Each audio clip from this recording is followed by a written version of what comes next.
Welcome viewers, आपका बहुत बहुत स्वागत है हमारे पॉडकास्ट में। और आज हम बैठे हैं अभी नालंदा में और मेरे साथ बहुत ही खास व्यक्ति अभी मौजूद है जिन्हें बहुत लंबा समय हमारे साथ हो गया है नालंदा में, और जिनसे मैं आपको रूबरू भी करवाना चाहूँगा। और वो कहीं ना कहीं एक जादूगर है केमिस्ट्री की फील्ड में। तो हमारे बहुत ही सीनियर मोस्ट फैकल्टी केमिस्ट्री के मिस्टर अशोक सर, आपका बहुत बहुत स्वागत है इस पॉडकास्ट में। आपने अपने कीमती समय से एक तरह से शेड्यूल से आपने समय निकाला, उसके लिए मैं आपको बहुत बहुत थैंक यू करता हूँ। तो अशोक सर के बारे में मैं आपको पहले बताऊं कि अशोक सर कौन है और अशोक सर का एक्सपीरियंस क्या रहा है। अशोक सर का तकरीबन 15 साल से ज़्यादा एक्सपीरियंस रहा है कोचिंग फील्ड में। सर ने पहले 10 साल जो मेन हब्स हम कहते हैं, कोटा, दिल्ली, लखनऊ, उन मेन ब्रांचेस में पढ़ाया है। सर ने पहले जो आकाश की मेन ब्रांच है दिल्ली में पीतमपुरा में, वहाँ पे भी सर ने काफ़ी टाइम पढ़ाया है। फिर लखनऊ में जो मेन ब्रांच है आकाश की, वहाँ पे भी सर ने काफ़ी ज़्यादा समय तक बच्चों को शिक्षित किया है कोचिंग की फील्ड में। और आप सब जानते होंगे करियर पॉइंट करके एक मेन हब इंस्टीट्यूट है दिल्ली में, वहाँ पे भी सर ने पढ़ाया है। और बंसल क्लासेस जो कि नंगल ब्रांच में सर है ना जी, वहाँ पे भी सर ने पढ़ाया। और सर को अभी हमारे साथ 5 साल हो गए हैं नालंदा में काम करते करते।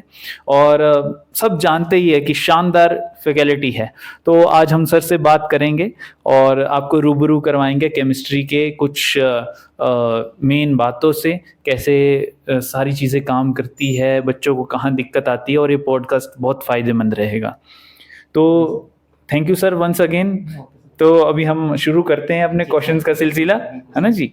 तो सर, जैसे केमिस्ट्री जो सब्जेक्ट है अपने आप में बहुत ही एक तरह से लाजवाब सब्जेक्ट है। कई बच्चे पसंद करते हैं और कई बच्चों को दिक्कत भी आती है ना जी। तो जो केमिस्ट्री सब्जेक्ट है, समूह है 3 एक तरह से स्टेजेस का, या एक तरह से सब्जेक्ट्स का, फिजिकल केमिस्ट्री, ऑर्गेनिक और इनऑर्गेनिक। तो अगर मैं आपसे पूछूं कि सबसे ज़्यादा डिफिकल्ट पार्ट कौन सा रहता है इसमें केमिस्ट्री में, और जो न्यूमेरिकल एबिलिटी है वो भी एक तरह से मेन पार्ट है केमिस्ट्री का, उसको बच्चा कैसे स्ट्रॉन्ग कर सकता है, तो कैसे होगा सर वो? जी सर, थैंक यू हर सर। सभी बच्चों और पेरेंट्स को मेरी तरफ से नमस्कार। तो सर ने जो क्वेश्चन मेरे साथ किया कि केमिस्ट्री, वैसे तो केमिस्ट्री बहुत ही एक हाईली एक्सेप्शनल सब्जेक्ट है सर ये जी। और इसमें जैसे फिजिकल केमिस्ट्री है, ऑर्गेनिक सेक्शन है और इनऑर्गेनिक सेक्शन रहता है अभी। तो जो फिजिकल सेक्शन है, जैसे उसमें न्यूमेरिकल एबिलिटी का आपने बात किया, तो कोई भी कंपटीशन की हम बात करें, चाहे वो जेई हो चाहे नीट हो, उसमें न्यूमेरिकली साउंड होना जो है बच्चे के लिए बहुत ज़रूरी है। और न्यूमेरिकल एबिलिटी तभी स्ट्रॉन्ग कर सकता है बच्चा जब उसकी वो बार बार प्रैक्टिस करेगा भी, क्योंकि इसमें प्रैक्टिस बहुत ज़्यादा डिमांड रहती है और बेसिक फंडामेंटल कॉन्सेप्ट जो वो सही बच्चे के तैयार होने चाहिए। तो हम बच्चों को बहुत ही बेसिक लेवल से उठा करके चलते हैं, इजी न्यूमेरिकल से लेकर के top level JEE main, JEE advance तक के न्यूमेरिकल जो बच्चों को क्लास में हम करवाते हैं अभी। और रहती है बात ऑर्गेनिक सेक्शन की, तो कुछ बच्चों को कई बार लगता है कि ऑर्गेनिक सेक्शन, ऑर्गेनिक के अपने आप में एक नाम ही ऐसा है कि बच्चे सोचते हैं कि ऑर्गेनिक पता नहीं हम कर पाएंगे कि नहीं पाएंगे, जबकि ऐसा कुछ नहीं है अभी। अगर हर पार्ट बच्चा सही से अप्रोच करता है, सही से सीखता है, जो बच्चे को हम क्लास में टीच करते हैं अभी, अगर वो प्रॉपर उसको फॉलो कर लेता सर, तो बच्चे को चाहे वो फिजिकल हो, चाहे वो इनऑर्गेनिक, चाहे वो ऑर्गेनिक हो, किसी में भी कोई प्रॉब्लम नहीं आने वाली होती है अभी। और जितने भी रिएक्शंस हम करवाते हैं उसमें कुछ शॉर्टकट टिप्स रहते हैं, ट्रिक्स रहते हैं कि बच्चा जैसे रिएक्शन को सॉल्व कर रहा है अभी, तो उसको करने में, सॉल्व करने 1 मिनट 2 मिनट ले रहा है, लेकिन कुछ ऐसे टेक्निक रहते हैं हमारे पास कि बच्चे को सॉल्व किए बिना पहले ही उसके माइंड में आंसर आ जाएगा कि इसका आंसर ये होने वाला है, क्योंकि उसके दिमाग में पहले से वो रिएक्शन हो चुकी होगी करने से पहले ही। तो ये जब चीजें सीखने के लिए जब बच्चा क्लास करता है तो धीरे धीरे इन चीजों को सीखता है वो और आगे बढ़ता है भी। बिल्कुल जी सर। बिल्कुल सर। तो जैसे आपने बताया कि कैसे न्यूमेरिकल एबिलिटी को हम स्ट्रॉन्ग कर सकते हैं, रिएक्शन को कैसे सीखा जा सकता है, तो दूसरा क्वेश्चन जो मेरा रहेगा वो ये है कि बहुत जो बड़े हब्स है या बहुत ही जो धुरंधर टीचर्स है केमिस्ट्री के, है ना जी, इंक्लूडिंग यू, तो वो कहते हैं कि एनसीईआरटी बहुत ही ज़्यादा फायदेमंद रहती है, चाहे हम कभी भी किसी नीट की तैयारी कर रहे हैं या जेई की तैयारी कर रहे हैं। तो सच में क्या सर एनसीईआरटी से बहुत एनसीईआरटी को पढ़ने से काफ़ी हेल्प मिलती है केमिस्ट्री को तैयार करने में? जी सर, बहुत अच्छा क्वेश्चन आपका सर ये, और बहुत सारे स्टूडेंट्स और पेरेंट्स का भी कंसर्न रहता है ये कि एनसीईआरटी को कितना वेटेज देना चाहिए, उसको करना चाहिए या फिर उसको छोड़ के आगे ही हम कुछ और बुक्स को स्टडी किया जाए। तो मेरा सबको ये कहना है, जहाँ तक मेरी मतलब समझ और मुझे इतना टाइम हो गया टीच करते हुए, तो केमिस्ट्री में एनसीईआरटी का बहुत ज़्यादा वेटेज है। 99% जो है वो एनसीईआरटी का वेटेज है अभी। और स्पेशली अगर हम इनऑर्गेनिक की बात करते हैं सर, तो इनऑर्गेनिक केमिस्ट्री में बच्चा अगर एनसीईआरटी को भी कंप्लीट कर लेता है, क्योंकि आजकल एनटी जो क्वेश्चन पूछता है वो डायरेक्ट एनसीईआरटी बेस्ड ही क्वेश्चन पूछ रहे हैं, क्योंकि 5-6 साल से हम रेगुलर कंटिन्यू टच में है, तो देखते हैं क्वेश्चन जो आ रहे हैं आजकल वो direct NCERT line based question उठाए जा रहे हैं। तो इसलिए इनऑर्गेनिक केमिस्ट्री में तो मेरा सभी बच्चों को ये सुझाव रहेगा कि वो इनऑर्गेनिक सेक्शन के अंदर कंप्लीट एनसीईआरटी को फॉलो कर लें भी। अगर वो एनसीईआरटी को फॉलो कर लेते हैं तो उनका इनऑर्गेनिक सेक्शन जो एक स्ट्रॉन्ग हो जाएगा। और इनऑर्गेनिक के अंदर बहुत सारी चीज़ें ऐसी रहती हैं सर जो कि याद रखने वाली होती हैं भी, और वो याद तभी हो सकती है जब उनको बार बार हम रेपिटेशन करेंगे, रिवीजन करेंगे भी। क्योंकि ऐसा होता है कि हम पढ़ाते हैं लेकिन हमें भी ऐसा बात नहीं कि रिवाइज करने की जरूरत नहीं पड़ती है। जब हमने कोई टॉपिक इनऑर्गेनिक का टीच करना तो हमें भी वो टॉपिक रिवाइज करने पड़ते हैं अभी, क्योंकि बहुत सारी चीज़ें उसके अंदर ऐसी हैं जो याद रखनी पड़ती हैं अभी। तो बच्चा जब बार बार उसको रिवीजन करेगा ना, बार बार उसको देखेगा और नोट्स बना करके रखेगा उसके, तो उन शॉर्टकट नोट्स को बार बार वो रिवाइज करके जाएगा, आते जाते देखता रहेगा घर के अंदर। अपने कई बच्चों को तो मैंने देखा सर कि जैसे मैं दिल्ली में टीच करता था, एक बार मैं एक स्टूडेंट के मतलब घर में चला गया, ऐसे इनवाइट किया उन्होंने। तो जब पेरेंट्स ने बोला कि आप एक बार बच्चे के रूम में विजिट कर लीजिए भी, तो मैं जैसे गया, तो जैसे रूम के अंदर गया तो उस बच्चे ने मतलब पूरे के पूरे नोट्स जो है ना मेरे, जो नोट्स हम क्लास में टीच करते हैं, वो सारे के सारे नोट्स उसने चिपका करके मतलब अपने बेडरूम के सामने लगा दिए अभी। तो मैं भी बहुत ज़्यादा सरप्राइज हुआ कि मतलब इतने सारे जो कुछ पढ़ाया इसको सारे नोट्स उसने एक एक अलग अलग बढ़िया से बना करके घर में बहुत मेहनत करके सारे नोट्स उसने वहाँ पर रख दिए। और वो बच्चा बहुत मेहनती पढ़ने में मतलब। तो इस तरह से अगर बच्चे टेक्निक को अपनाएंगे और नोट्स को तैयार करके अच्छे से रखेंगे भी, नोट्स की वैल्यू को समझेंगे भी, क्योंकि केमिस्ट्री में नोट्स एक ऐसी इंपॉर्टेंट चीज़ है सर ना। अगर नोट्स को जिस बच्चे ने अच्छे से फॉलो कर लिया ना, उसको एक्स्ट्रा कहीं से थ्योरी को पढ़ने की ज़रूरत नहीं है, क्योंकि हम नोट्स के अंदर ही सब कुछ चीज़ों को कवर करवा देते हैं अभी, ताकि बच्चे को extra hard work, extra effort ना करना पड़े कि हमें कहीं से कुछ कलेक्शन करने की ज़रूरत है। बस बच्चे को करना एक्स्ट्रा है तो नंबर ऑफ क्वेश्चन की प्रैक्टिस ज़्यादा करनी है अभी। और क्वेश्चन बैंक हमारे पास है, नालंदा का मटेरियल हमारे पास बहुत अच्छा मटेरियल है, बच्चा उस पैकेज को सॉल्व करे भी तो बच्चे को कहीं पर कोई प्रॉब्लम नहीं आएगी भी। और जो डेडिकेशन से सर करता है ना, उसकी डेफिनेटली सिलेक्शन हो जाती है अभी, क्योंकि नालंदा का पूरा स्टाफ बहुत कोऑपरेटिव है अभी, टीचर्स बहुत अच्छे हैं यहाँ पर। स्टूडेंट्स जब भी डाउट के लिए आता है अभी तो उसको बहुत अच्छे से डाउट जो क्लियर किए जाते हैं अभी। इवन 5 बजे के बाद जब भी टाइम मिलता है बच्चे ऐसे ऑनलाइन भी कुछ कनेक्टेड रहते हैं अभी, तो उनके डाउट उस टाइम वहाँ तब भी क्लियर किए जाते हैं अभी। बिल्कुल तो जी सर, बिल्कुल सर। तो बहुत उम्दा आंसर दिया सर आपने, और बहुत ही डिटेल में आपने बताया कि एनसीईआरटी का इम्पोर्टेंस क्या है, नोट्स का इम्पोर्टेंस क्या है। और नालंदा में हर एक आपका जो रेफरेंस बुक है, चाहे वो एनसीईआरटी है या कोई किसी ऑथर की स्पेसिफिक बुक है, जो भी हमें लगता है उसका निचोड़ सब कुछ हमारे टीचर्स के नोट्स में उपलब्ध है। तो अगर बच्चा नोट्स में कर लेगा तो उसको भी फॉलो कर रहा है, तो कहीं ना कहीं उसने आधी से ज्यादा जंग जो नीट और जे किया वो जीत लिया है ना जी। बिल्कुल, टीचर को फैकल्टी को फॉलो कर ले जिस बच्चे ने, हाँ जी, उसको सिलेक्शन होने से कोई नहीं रोक सकता। बिल्कुल सर, बिल्कुल ठीक है। तो अगला क्वेश्चन जो हमारा रहेगा सर आपसे कि अब जैसे केमिस्ट्री जो है, रिएक्शंस के बिना तो हम केमिस्ट्री को इमेजिन ही नहीं कर सकते। और जब मैं भी पढ़ता था तो लाइक जब बहुत यंग थे हम, 7, 6 या 8th में बात करूं मैं, या अपनी +1 +2 की बात करूं, तो इवन जो मेरी स्टार्टिंग एजेस रही है केमिस्ट्री को पढ़ने की, तो हम सोचते थे कि रिएक्शन को रट्टा मार लेते हैं कि H2SO4 लिखा है या कुछ और लिखा है, न्यूट्रलाइजेशन रिएक्शन है, उसको रट्टा मार लीजिए। पर धीरे धीरे समझ आया कि शायद इसके पीछे कुछ है, समझना जरूरी है, उसको रट्टा नहीं मारना है। तो मोस्ट ऑफ द जो स्टूडेंट्स इनिशियल स्टेजेस में होते हैं वो रट्टा मारते हैं रिएक्शंस को। ये तो इसके ऊपर आपकी क्या राय है, क्या आप कहना चाहेंगे? हाँ, एक्चुअली सर रिएक्शन की जो आप बात कर रहे हैं ना, कुछ जैसे बहुत सारी रिएक्शन जैसे इनऑर्गेनिक केमिस्ट्री के अंदर रिएक्शंस हैं, ऑर्गेनिक रिएक्शंस हमारे पास होते हैं। तो इनऑर्गेनिक रिएक्शन के लिए तो ठीक है, कहीं पर ज़रूरत पड़ जाती है कि हमें प्रोडक्ट याद होना चाहिए भी, कि बहुत ज़्यादा अंडरस्टैंडिंग, बहुत ज़्यादा कॉन्सेप्ट की ज़रूरत नहीं है। अगर हम इनऑर्गेनिक रिएक्शन करें तो डायरेक्ट मेमोराइज कर सकते हैं, क्योंकि डायरेक्ट प्रोडक्ट आपको पता होना चाहिए कि क्या है क्या नहीं बना है उसका। लेकिन अगर हम जहाँ पर ऑर्गेनिक स्टडी करते हैं और ऑर्गेनिक रिएक्शन को करते हैं, तो बहुत सारे बच्चे उसको भी सोचते हैं कि अगर हम इनऑर्गेनिक को रट्टा मारें तो इसको भी याद ही कर लेते हैं। लेकिन बहुत सारी रिएक्शन है कि इतने सारे प्रोडक्ट याद रखना बहुत डिफिकल्ट टास्क है, वो सबके लिए, हमारे लिए भी डिफिकल्ट टास्क है वो।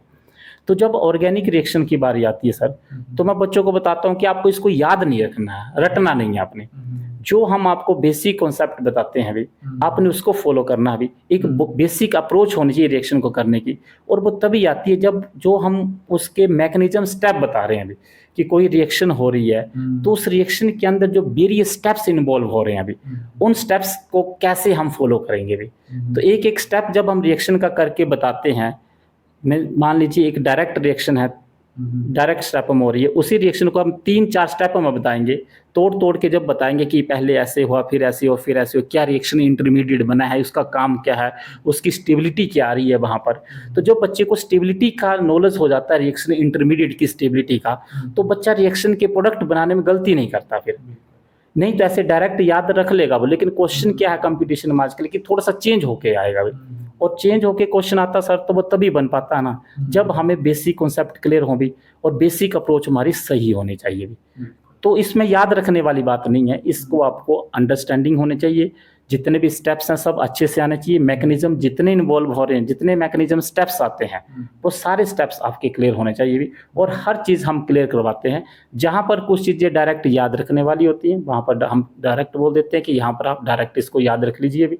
लेकिन जहाँ पर याद रखने की ज़रूरत नहीं, जहाँ पर बेसिक अप्रोच आपको लगानी है और स्टेप बाय स्टेप आपको रिएक्शन सॉल्व करनी है, तो वहाँ पर ये सारे स्टेप्स सर फॉलो करने पड़ते हैं। और जब हम एक चीज़ डिटेल में एक्सप्लेन कर रहे हैं बच्चे को, क्लास में सब कुछ बता रहे हैं, तो बच्चे फॉलो करते हैं उस चीज़ को, और वो धीरे धीरे उसको सीख लेते हैं और एंजॉय करते हैं बाद में। क्योंकि ईजी और टफ तो कुछ नहीं है सर, कोई भी चीज़ टफ तब तक ही लगती है जब तक हमें आती नहीं है अभी। जब हम उस चीज़ को सीख जाते हैं तो हम उस टफ चीज़ को बोलते हैं कि ये तो बहुत आसान थी, ये तो बहुत आसान है अभी। तो इस तरह से हम बच्चे को धीरे धीरे लेके चलते हैं कि बच्चे को बर्डन भी महसूस ना हो और बच्चे कंफर्टेबल जोन में रहे भी, और वो इंजॉय करे सब्जेक्ट को।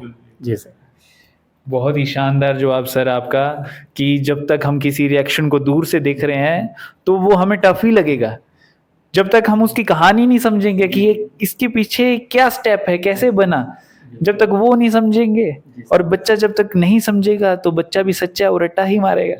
पर नालंदा में आपको हर एक कहानी से रूबरू करवाया जाएगा। बिल्कुल जी, बिल्कुल। तो अब जो कॉम्पिटिटिव एग्ज़ाम है सर, चाहे हम जेईई की बात करें, चाहे नीट की बात करें, बोर्ड के प्रिपरेशन से बहुत डिफरेंट रहती है। अब जैसे कई बच्चे हमारे पास अभी ड्रॉपर्स में आ रहे हैं, जो बच्चे अभी +2 का एग्ज़ाम दे चुके हैं, अब वो 1 साल कोचिंग लेंगे। तो उसमें जो रणनीति ये रहती है जिसपे हम सब फोकस करते हैं बच्चे के ऊपर, वो रहती है कि बच्चे को इतना काबिल बनाना है कि जैसे नीट का पेपर अगर 3 घंटे का है तो 3 घंटे में वो 180 क्वेश्चन करने में कैपेबल हो। बिल्कुल बिल्कुल। और उसके लिए सिर्फ क्लासेस जरूरी नहीं होती, उसके लिए जरूरी होती है प्रैक्टिस, क्योंकि प्रैक्टिस से आएगी स्पीड, एक्यूरेसी और एफिशिएंसी, है ना जी। तो वो तभी आएगी जब बच्चा मॉक टेस्ट लगाएगा, है ना जी। तो केमिस्ट्री जैसे जो अद्भुत सब्जेक्ट है अपने आप में केमिस्ट्री, उसमें जो मॉक टेस्ट का इम्पोर्टेंस क्या रहता है, और किन किन जो इम्पोर्टेंट चीज़ें हैं, इम्पोर्टेंट टॉपिक्स है केमिस्ट्री के, उनमें मॉक टेस्ट की इम्पोर्टेंस ज़रूरी है ही है। जी बिल्कुल सर। एक्चुअली केमिस्ट्री की ही बात नहीं सर, ये हर सब्जेक्ट के लिए मॉक टेस्ट जो बहुत इंपॉर्टेंट रहते हैं अभी, क्योंकि बच्चा जब क्वेश्चन की प्रैक्टिस करेगा, प्रैक्टिस के बाद जब वो टेस्ट देगा अभी, तब उसको उसका असली पोटेंशियल हमें भी पता चलता है अभी कि बच्चा अभी कहाँ पर स्टैंड करे, उसके अंदर अभी तक क्या वीकनेस है और कहाँ पर इसको हमने इम्प्रूव करवाना है अभी। तो मॉक टेस्ट जब बच्चा देता है तो उसको खुद भी सेल्फ एनालिसिस हो जाता है कि अभी तक जो मेरी मेहनत है, जो मैं प्रेपरेशन कर रहा हूँ अभी, वो कहाँ तक पहुँची है मेरी। कुछ बच्चों का ऐसा मानना रहता है सर कि उनके पेरेंट्स भी कहते हैं कि बच्चा तो हमारा जी दिन रात स्टडी कर रहा है अभी, रात को 1-1 2-2 बजे तक स्टडी कर रहा है, लेकिन बच्चा जब एग्ज़ाम दे रहा है तो इसके मार्क्स फिर बहुत कम आ रहे हैं अभी। तो ये बहुत सारे बच्चों का कंसर्न रहता है सर। बच्चा अपनी ओर से एफर्ट 100% दे रहा है, लेकिन रिजल्ट नहीं आ रहा फिर से। अब जबकि हम मानते हैं कि बच्चा अगर मेहनत करेगा सर, मेहनत कर रहा है, किसी भी डायरेक्शन में मेहनत की जाएगी, तो उसको रिजल्ट 100% मिलता है अभी। 1-2% आगे पीछे हो सकता है, लेकिन जब वो 100% अपना दे रहा है, तो उसको रिजल्ट 100% मिलने के चांसेस पूरे होते हैं अभी। तो जब बच्चा प्रैक्टिस कर रहा है और रिजल्ट नहीं आ रहा है, तो इसमें कहीं न कहीं लैक है अभी। या तो जो उसका डायरेक्शन है हार्ड वर्क करने की, वो सही डायरेक्शन में नहीं जा रही, वो टाइम तो दे रहा है लेकिन उन चीज़ों पे दिया जा रहा है जो यूजलेस है, जो ज़्यादा इंपॉर्टेंट नहीं है। अब बच्चे को ये नहीं पता चलता कई बार कि सब्जेक्ट इतना दिया, इतने ज़्यादा टॉपिक हैं, तो हर टॉपिक वो टाइम तो दे रहा भी, लेकिन जो कुछ सिलेक्टेड इंपॉर्टेंट टॉपिक रहते हैं जहाँ पर ज़्यादा टाइम देने की ज़रूरत है, उसको स्ट्रॉन्ग करने की ज़रूरत है, जहाँ से क्वेश्चन पूछे जाते हैं। और जब बच्चे हमारे पास 11th में आते हैं, 12th में आते हैं, ड्रॉपर में भी आते हैं, तो उनको भी ये नहीं पता होता कि कौन से ऐसे टॉपिक है जो जहाँ पर ज़्यादा एनर्जी देने की ज़रूरत है हमें, क्योंकि एक पर्टिकुलर डायरेक्शन में मेहनत की जाएगी ना सर, तभी रिजल्ट आता है अभी। तो स्ट्रेटजी को थोड़ा सा चेंज करने की ज़रूरत पड़ सकती है अभी, क्योंकि जिनको लगता है कि हम बहुत ज़्यादा मेहनत कर रहे हैं लेकिन रिजल्ट हमारा फिर नहीं आ रहा अभी, क्योंकि कहीं ना कहीं तो कमी है सर। अब उस कमी को फाइंड आउट जब तक नहीं किया जाएगा, उसको सही नहीं किया जाएगा ना, तब तक रिजल्ट तो मतलब वो जो एक्सपेक्ट हम बच्चे से कर रहे हैं वो एक्सपेक्टेड रिजल्ट नहीं दे पाएगा अभी। तो उसको हम ये भी गाइड करते हैं अभी साथ में कि डायरेक्शन सही होने चाहिए भी आपकी, और जो आपको क्लास में इम्पोर्टेंट टॉपिक डिस्कस किए जा रहे हैं अभी, उनके ऊपर आप ध्यान दें भी, उसके ऊपर आप ज़्यादा से ज़्यादा टाइम दें भी, और उसको अच्छे से प्रैक्टिस करके तैयार करें भी, ताकि एटलीस्ट वहाँ से क्वेश्चन जब भी आए तो वहाँ पर आपसे क्वेश्चन गलत नहीं होना चाहिए भी। क्योंकि आपकी प्रैक्टिस ज़्यादा होगी तभी परफेक्शन आएगी भी, और वहीं तभी जा कर के आप वहाँ पर सिली मिस्टेक को कम कर पाएंगे। और दूसरा क्वेश्चन सर आपका ये भी था कि बच्चे एग्ज़ाम दे रहे हैं, उनके सिली मिस्टेक भी होते आते हैं अभी, कॉमन मिस्टेक भी रहती हैं कुछ बच्चों की। तो सिली मिस्टेक का भी यही रीज़न होता है सर कि बच्चा जब क्वेश्चंस को थोड़ा सा पढ़ता है तो जल्दबाजी में रहता है, क्योंकि एग्ज़ाम का डर सबके पास होता है। बिल्कुल। तो उस टाइम पे जब बच्चा एग्ज़ाम में बैठता तो थोड़ा सा कोशिश करता है कि मेरे क्वेश्चन जल्दी से जल्दी बन जाएँ भी, क्योंकि थोड़ा पेशेंस लूज़ कर देता बच्चा, तो वो डर भी रहता है एग्ज़ाम का। तो ऐसा नहीं होना चाहिए बच्चे के। कम आता है कोई बात नहीं, जितने क्वेश्चन आएंगे जितना कर सकता है वो उतने अच्छे से करने हैं अभी, ताकि ये कॉन्फिडेंस रहे कि हम क्वेश्चन जो कर रहे हैं वो सही कर रहे हैं अभी। गलत कम से कम क्वेश्चन हो, लेकिन क्या है कि कई बार हम क्वेश्चन को जल्दबाजी में अच्छे से रीड ही नहीं कर पाते हैं अभी, वो थोड़ा सा दिमाग को भी रहता है कि कहीं मेरे क्वेश्चन छूट ना जाए अभी। तो क्वेश्चन जब जल्दी से नहीं सही से नहीं पढ़े जाते, जल्दबाजी की जाती है, तो वो क्वेश्चन आता हुआ क्वेश्चन जो होता है वो ओवर एक्साइटमेंट में गलत कर जाता है। और मोस्टली सिली मिस्टेक जहाँ तक मैंने कुल्लू में नहीं हर कहीं भी देखा मैंने, तो वहाँ पर बच्चे के बाद में जब मैं उनसे डिस्कस करता हूँ कि बेटा आपने 8 क्वेश्चन गलत कर दिए केमिस्ट्री में, 45 में से 7 क्वेश्चन गलत कर दिए, अभी इतने क्वेश्चन गलत नहीं होने चाहिए थी, क्या रीज़न रह रहा है कि आप बार बार क्वेश्चंस को गलत अटेम्प्ट कर रहे हो अभी। तो उनका कहना है कि सर ये जल्दबाजी हमारे से हो गया, अभी क्वेश्चन थोड़ा बाद में हमने सोचा ये ऐसे नहीं ऐसे पूछा। मतलब ये बेटा यही बात है कि आप क्वेश्चन को सही से रीड नहीं कर पा रहे वहाँ पर। थोड़ा सा टाइम दो, कोई बात नहीं, थोड़ा सा टाइम दे दो, गलत करने से अच्छा है भले उस क्वेश्चन में आप 1 मिनट और एक्स्ट्रा दे दो, कोई बात नहीं है। लेकिन आप जल्दबाजी में क्वेश्चन गलत कर रहे हैं तो उसका नेगेटिव इम्पैक्ट आपके ऊपर पड़ेगा और कहीं ना कहीं वो सिलेक्शन में आपको रोक लगा देगा। तो यही हम सजेस्ट करते हैं सभी बच्चों को, यही बताते हैं कि कम से कम गलतियां करें, और वो तभी पॉसिबल जब एक तो आपकी प्रैक्टिस अच्छी होगी, नंबर ऑफ क्वेश्चंस आपने बहुत ज़्यादा लगाए होंगे भी, और आपने क्वेश्चन को सही से अच्छे से पढ़ के उसको सॉल्व किया होगा भी। तो सर अगला जो हमारा प्रश्न है आपसे उसकी तरफ हम चलते हैं। तो नालंदा नेक्स्ट जेन, सब जानते हैं कि जो नालंदा नेक्स्ट जेन नाम है वहाँ पे बच्चा +1 से आता है, और +1 से ही बच्चा तैयारी करता है नीट और जेईई जैसे एग्जाम्स की, पर साथ में वो +1 +2 बोर्ड की तैयारी भी कर रहा है।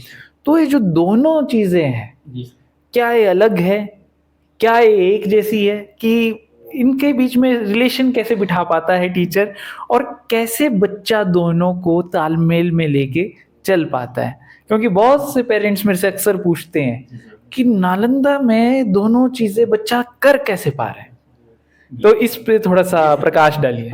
नहीं सर, बहुत बढ़िया क्वेश्चन आपका, बहुत प्यारा क्वेश्चन, और बहुत सारे पेरेंट्स आपने बोला कि कंसर्न रहता है ये। तो जो भी बच्चे या पेरेंट्स सुन रहे हैं हमारे को, मैं उनको बिल्कुल क्लियर बात ये कर देता हूँ कि जो भी हमारा नीट जेई है या बोर्ड साथ में चल रहा है अभी, तो देखिए नीट जेई तो हम देखते हैं, लेकिन बोर्ड के लिए जो बच्चा तैयारी करता है उसके लिए हमारे पास सेपरेट बोर्ड के टीचर्स अवेलेबल रहते हैं अभी, जो बोर्ड का सिलेबस कंप्लीट करते हैं, जो बच्चों को ये सिखाते हैं कि अपने बोर्ड में कैसे मैक्सिमम सिक्योरिंग करना है अभी। तो उसके लिए बच्चों को ये सिखाया जाता है कि आपने स्टेप बाय स्टेप कैसे, क्वेश्चन है कोई तो उसको स्टेप बाय स्टेप सोल्यूशन लिखने आपने, क्योंकि मार्क्स आपको तभी दिए जाएंगे जब आप step by step solution complete करेंगे भी उसका। तो सारी टेक्निक बच्चों को सिखाई जाती हैं। लेकिन जब बोर्ड बच्चे का साथ में बेसिक चल रहा है तो उसके बाद हमारे लिए भी ईजी हो जाता है कि हम उसको नीट और जेई की तरफ लेके जाएं, क्योंकि सिलेबस तो सेम ही है, बस थोड़ा सा लेवल का डिफरेंस है अभी। क्योंकि बोर्ड में थोड़ा सा ABC तक का, तो आगे DEF GH तक का हमें बच्चे को लेके जाना है। तो उस टाइम पे फिर हम बच्चे को ये करते हैं कि वहाँ पर कुछ शॉर्टकट ट्रिप्स दिए जाते हैं भी, वो भी सिखाए जाते हैं, ताकि बच्चे का वहाँ पर टाइम कंज्यूम ना हो, टाइम बच जाए बच्चे का, कम से कम टाइम में बच्चा जो है मैक्सिमम क्वेश्चन सॉल्व कर पाए। और उसके लिए बच्चे के पास टेक्निक्स होना बहुत ज़रूरी रहता है अभी, कुछ शॉर्टकट ट्रिप्स होना बहुत ज़रूरी रहता है, ताकि बच्चे का टाइम बच सके वहाँ पर। तो ये चीज़ें हम सिखाते हैं वहाँ पर, और बच्चा इंजॉय करता है। फिर हम ये भी साथ में बताते हैं कि बेटे ये शॉर्टकट आपने बोर्ड में नहीं यूज करने हैं, ये सिर्फ आपको कंपटीशन के लिए है। जब भी आपने कोई कॉम्पिटिटिव एग्जाम में बैठना है तो वहाँ पर आपको ये शॉर्टकट बहुत हेल्प करेंगे भी, और वहाँ पर आपका बहुत सारा टाइम भी बचेगा, और आप इजीली से क्वेश्चन को वहाँ पर सॉल्व कर पाएंगे भी। जी सर। बिल्कुल sir, thank you so much sir, आपने बहुत ही प्यारे तरीके से इस प्रश्न को समझाया। सर हम कुछ और पहलुओं के बारे में आपसे जानना चाहेंगे जो कि बहुत ज़रूरी रहते हैं, क्योंकि जो नीट और जेई है ये सिर्फ मेरे मायने में एक एग्ज़ाम नहीं है। हमने कई बच्चों का सफ़र देखा है इसमें, +1 +2 या ड्रॉपर बैच, अपने आप में एक जर्नी है। तो जो छात्र आ रहा है नालंदा में तैयारी करने के लिए, कहीं पे भी नीट जेई आइजर नेस्ट की तैयारी कर रहा है, तो उन्हें क्या दिमाग में रख के आना चाहिए और क्या आदतें छोड़ कर आना चाहिए? क्योंकि नीट और जेई वही कर पाएगा जिसने अपने ऊपर एक तरह से विजय प्राप्त की है, मेरा ये मानना है। तो वो आदतें जो है वो कौन कौन सी आदतें बच्चे को छोड़नी पड़ेगी? देखिए सर, आजकल वैसे बेसिक सबसे ज़्यादा हैबिट जो बच्चों की रहती है वो ज़्यादातर मोबाइल चलाने की आदत बहुत ज़्यादा है। तो मोबाइल से तो मैं कहता हूँ कि जब बच्चा 11th-12th में प्रेपरेशन कर रहा है, जेई और नीट के एग्ज़ाम की प्रेपरेशन कर रहा है, तो उसको 2 साल के लिए तो मैं कहता हूँ कि सोशल मीडिया और मोबाइल से थोड़ा डिटैच रहना चाहिए, दूर रहना चाहिए। क्योंकि मोबाइल सबसे बड़ी डिस्ट्रैक्शन आज की डेट में, जो बच्चों को मतलब स्टडी नहीं करने देते हैं अभी। तो इससे थोड़ा दूर रहना चाहिए। और बाकी थोड़ा सा कुछ प्रोग्राम फंक्शन हैं जो अननेसेसरी लगता कि नहीं ज़रूरी है, तो सबसे पहले प्रेफरेंस तो मुझे लगता है कि स्टडी को ही देना चाहिए बच्चे को। क्योंकि 2 साल जिसने अपने आप को डिवोट कर दिया, अपने आप में बाकी अदर चीज़ों से दूर रख लिया भी और सेक्रीफाइस कर दिया, 2 साल आपने जो है वो डेडिकेट कर दिए उसने कि नहीं मुझे 2 साल कुछ भी हो जाए, जो कुछ करना है, अभी मुझे कहीं घूमना है, फिरना है, कहीं जाना है, आना है, किसी रिलेटिव के पास जाना है, कहीं प्रोग्राम पे जाना है। अगर ये 2 साल तक उसने इस चीज़ का सेक्रीफाइस कर लिया और डेडिकेट होकर के 2 साल अपनी स्टडी को दे दिए, तो सर मुझे नहीं लगता कि उसको कोई भी सिलेक्शन से रोक सकता है अभी।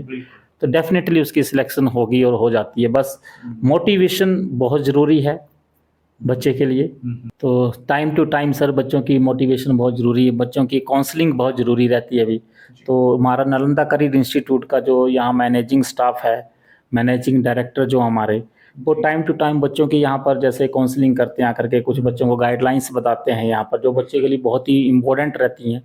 और जैसे आप हैं, आप तो बच्चों के साथ बहुत ही कनेक्टेड रहते हैं अभी, टाइम टू टाइम बच्चों के साथ मतलब गाइड करते हैं बच्चों को और बताते रहते हैं कि क्या सही है क्या गलत है अभी। तो इस तरह की काउंसलिंग सर बहुत ज़रूरी है।